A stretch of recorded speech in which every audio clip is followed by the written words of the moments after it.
any other friendships.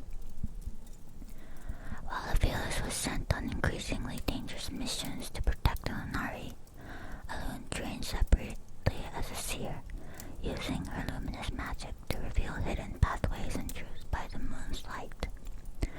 In time, her tasks required her to leave the temple where they were raised. Without Alun, Aphelios' faith wavered. Desperate for purpose, he undertook a ceremonial journey into darkness, where Lunari were said to discover their path, their orbits. He followed the moon's light to a pool, where rare nocturne flowers bloomed beneath the water's surface. Though poisonous, the flowers could be distilled into a liquid that opened him to the night's power. Drinking the nocturne's essence, Aphelios felt so much pain that it numbed him to everything else. Soon after, an ancient temple, the Maris Omegnon, began to come into phase from the spirit realm for the first time in centuries. Lunari from across the mountain gathered, emerging from hiding to witness the balance of power shift as celestial cycles in the heavens turned. The fortress accepted only one occupant, gifted him magic each time it appeared. This time it would be Alun, her orbit guiding her to the temple. Aphelios, usually asking for nothing, requested to attend the event. But as the fortress passed through the veil in her luminous display of magic, a harsher radiance filled the night. Somehow the Lunari had been discovered even as the celestial cycles turned in their favor. An army of Solari descended upon them. All seemed lost, the Solari purging the Lunari. Here she was fire and steel. Even Aphelios was beaten, his moonstone blaze shattered on the ground, blood spearing from his lips as he reached for the nocturne. But as the battle raged, Alun traveled deeper into the temple, and when she reached his heart, her full potential unlocked. Through the nocturne, Aphelios could feel Alun's power embrace him, and he could hear her voice. With a whisper, she pushed the magic into his hands, her placement for his blade solidifying into moonstone. Like the moon of stone and its spiritual reflection, Aphelios' skill and Alun's magic converged. Though Solari would not live to see the sun again. As her power flared, Alun pushed the temple and herself within, back into the temple realm where it would remain safe from the Solari. From inside, amplified by the temple's focusing power, Alun was able to project her magic anywhere, so long as it found a focus, like the poison coursing through Aphelios' veins. Only now did they understand their destiny. Aphelios would hollow himself out with pain, but would become a conduit for the moon's power. Alun would live alone, isolated in her fortress, but she would guide her brother, able to see through his eyes.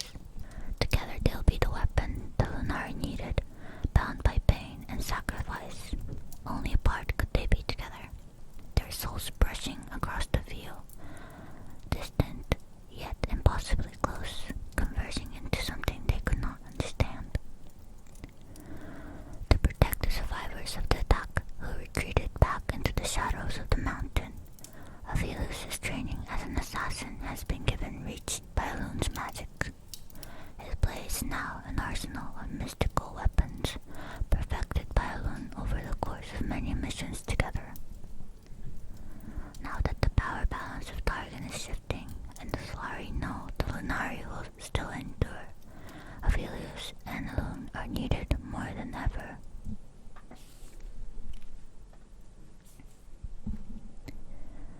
You Are the Weapon by David Slagle.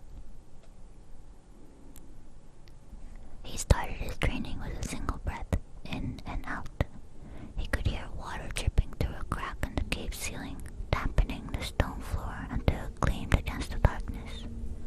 He knew the holy patterns carved into the floor's stone, proclaiming destinies and orbits. Even when he closed his eyes, he could see each lunar arc. He made a few tentative swings in his blade. The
in misery, you retch and cough as the poison flows through you, opening you to the moon's power. To me, Aphelios, I whisper from my fortress, and my spirit brushes against yours. You sense my presence across the field. You raise your hand, knowing that I am too far, that it is the pain you must hold on to. You close your hand around it. It becomes your weapon. I send it to you. Gravitum. Aphelios, I whisper as I feel you cling to the poison that burns you away, knowing why you make this choice. What I ask, you sacrifice. With a final, long-racking gasp, Aphelios emerged from the cave temple into the night. His expression hardened as he fought back the wrenching agony, embracing it and leaving everything else behind him. Mount Targan loomed above and below the temple, stretching in both directions. The howling wind whipped up frozen wisps that shimmered as they faded, dancing with Aphelios' scarf and buffeting his cloak. The light of the moon shone higher still. It would guide him. It was her light, shining through the moons. She'd given him what he needed. Gravitum was more than a moonstone blade. In training, he had slashed, stabbed, twirled. To use this weapon, he would do the same. But his reach would be much greater. A simple thrust would unleash its power, his skill and her magic conversing. Firing the cannon's black orbs toward a floating rock that was suspended by the Targan's heavenly magic, Gravitum's power slowly drew the island down.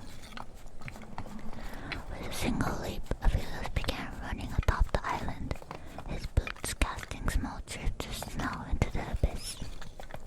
Each orb he fired drew another rock close, the floating monolith gliding behind him as he leapt from one to the next, swiftly scaling a mountain that would take most people days to climb, if they attempted to climb at all. Only the Solari and those who sought power held vigil here. He passed their settlements below, each quiet and ignorant of the night. For years he had wondered how Solari zealots could deny his faith existence, walking their path to follow the sun, fearing darkness that only the Nari dared face. But his destiny was clear. The zealots would be revealed by the moon's light. Aphelios leapt to a final island of stone and paused above a snowy clearing where a party of Solari had gained, their weapons blazing, burning ones though the Nari called them. By night they scorched out heretics of the moon. By day the priests denied there was anything but the sun. Beneath dark hoods their faces were hidden by flame as impersonal as their judgment. They had surrounded a barbarian cloaked in crimson and steel. The outlander he'd seen in his vision. The moon's light stopped in his clearing. It stopped at the barbarian's feet.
feel the tears.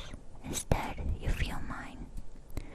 Aphelios, I say one last time, voicing my voice through the field.